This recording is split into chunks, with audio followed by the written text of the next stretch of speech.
Y'all, when I tell y'all they dragged Amy for filth this episode, they dragged her for filth and would not let up. But Amy, you know what? She was firing back though. And I'm talking about Bambi, Zell, Sierra Gaze. They were going at Amy. Okay. Um, so Zell had made a comment about her looking like Wesley Snipes.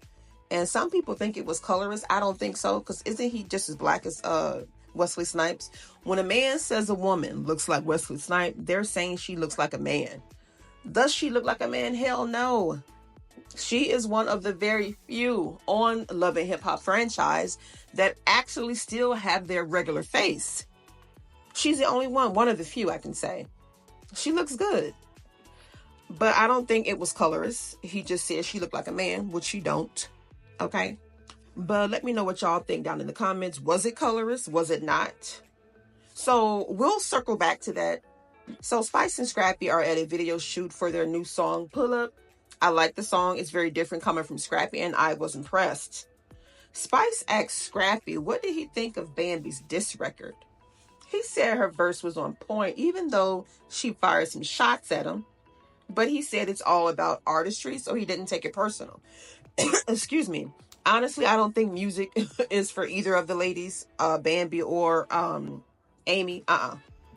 But Spice questioned Scrappy's relationship with Amy, to which he responds that, they're just going on a fun date. He said that baby mama number 2 is out here living her life, so he gonna live his. This whole situation is messy. Amy dating Scrappy to get back at Bambi over something that happened a decade ago is very vindictive. And I think it's a game of revenge. She is trying to one-up Bambi. At the same time now, Bambi dating someone Amy was involved with, even though it was 12 years ago, it does seem like a breach of girl code. Okay? I want to hear y'all thoughts about this too. What do y'all think? Anyway, I don't think it warrants Amy to go looking for Scrappy and pressing up on him like that. It looks desperate. Just let it go, girl. Zell meets up with Yandy to give her an apology she clearly didn't deserve. If anyone should be apologizing, it's Yandy. So Zell mentioned how Yandy has always been a friend when, and he should have just given her a pass. Why? Yandy showed her true colors. A friend will never laugh at another friend's expense. If Yandy had read the room, she could see that there was no laughing matter. Zell said he stood on what he said to Yandy, but his delivery could have been better. Meanwhile, Yandy is making excuses about laughing at her friend. She thinks because she didn't say anything, she did nothing wrong. So she claims that she and mendeecees are in a good place. Well, now they are. And she said the attacks of their marriage have started. First, Alexis Sky, and her friend accusing mendeecees of cheating. Then Zell making comments about him being in hotels with other women. And then Jasmine seeing him at the bar. So now we have 3 different accounts of mendeecees being out in these streets up to no good. Alexis Sky, Zell, and Jasmine. Yeah, Yandy tells Kendra, don't turn a blind eye. So production asked Zell, what he's been hearing out in these streets.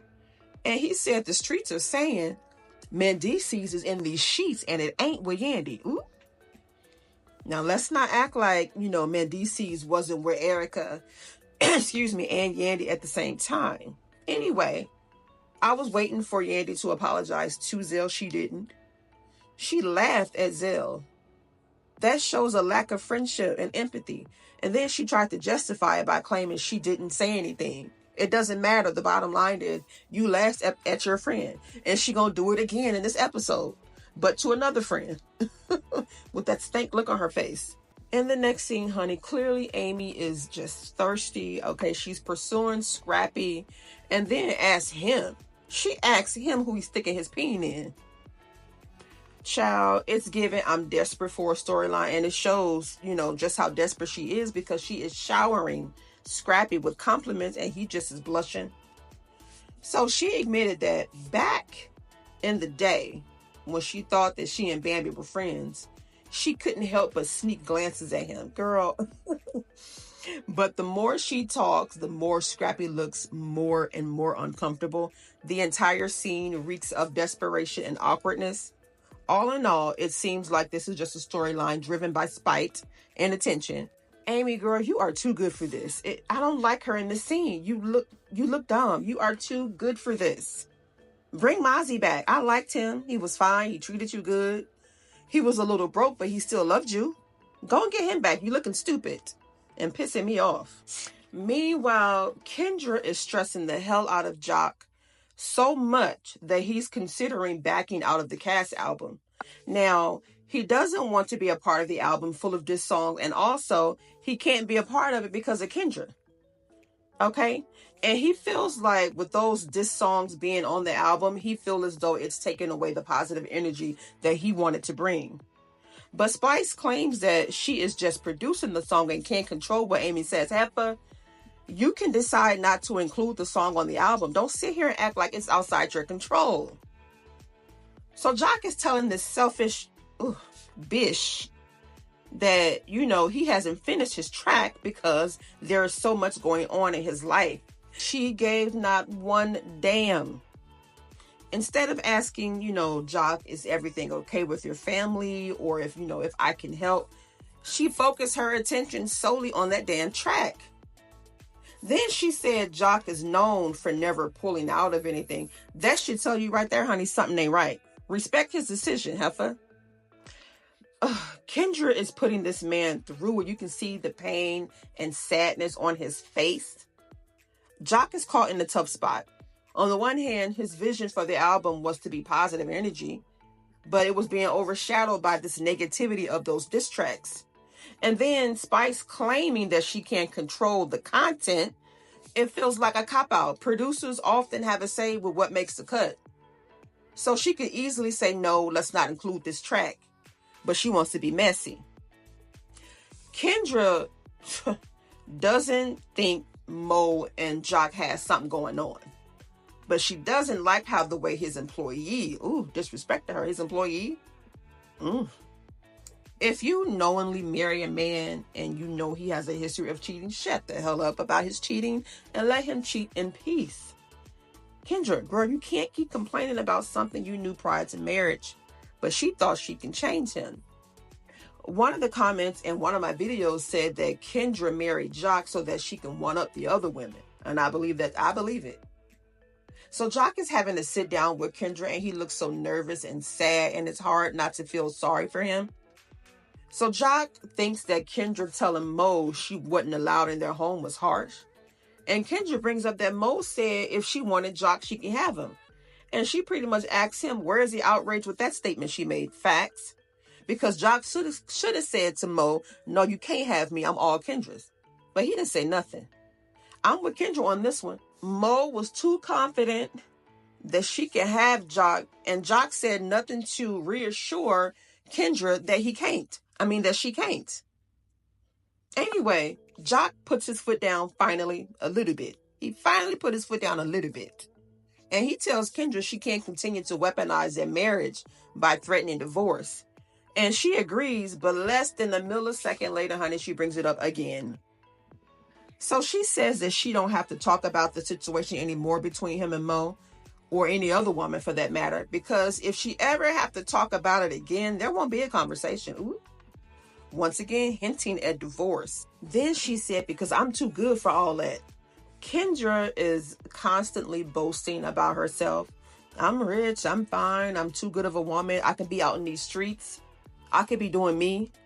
This only comes from a place of insecurity or needing validation. Think about it for a second. Kendra overcompensates to prove her worth to Joc. She helps pay his child support. She put up with his cheating, this, that, and the next. She do all these things to prove that, hey, Joc, I'm worth it. Every time they're in an argument, she threatens divorce or she talks about how rich and how good of a woman she is. She does it all the time. And it seems like Kendra is trying to control a situation she knew was a mess from the start. Her constant threats to attempt to control him only make things worse. You stressing the man out, shut up and leave him alone. Meanwhile, at the double engagement party, Carly Red and Sierra, Bambi thinks Amy is taking things too far with Scrappy. So Zell asks Amy in front of everybody, is she fucking Scrappy? She denies it, but admits that they've been on a few dates.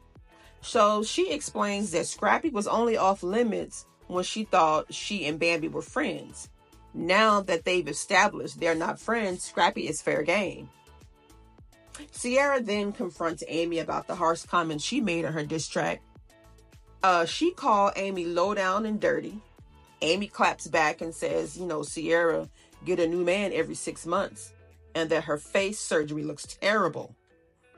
Meanwhile, Zell is cracking up and he says in his confessional that Amy looks like Wesley Snipes. Sierra then tells Amy she looks like a man who could pick this whole building up by the face. Child, I was cracking up.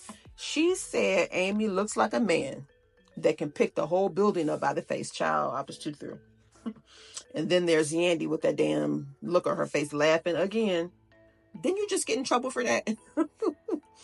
So Bambi jumps in. Okay, and she said that Amy wants to put her mouth on her placenta. Okay. And then says that Amy looks like Mama D. So Amy, she's throwing shots. She thinks she's eating the girls up. Tell Bambi that this is the Amy hour. Bambi said, it's never been your hour. It's given free minutes. Okay. They drag Amy for filth. They tag team her ass. At this point, Amy has had enough, okay, of getting tag team. She leaves the party, but before she can exit the door, Sierra had one more dig to give her. She said Amy's legs looks like 2 pencil sticks, child. They were going at it, insulting each other. It was crazy. But honey, if you haven't tuned in by now, make sure you watch this next episode. Jasmine, Kirk baby mama, approaches mendeecees while he's on the side of his wife and says to mendeecees, I don't look familiar to you. I'm like, what? And Jasmine's friend on the side said, mendeecees be fucking everybody in Atlanta. Yandy gets eye level to that heifer and all hell breaks loose, child. Y'all, make sure you watch the episode next week. It's going to be good.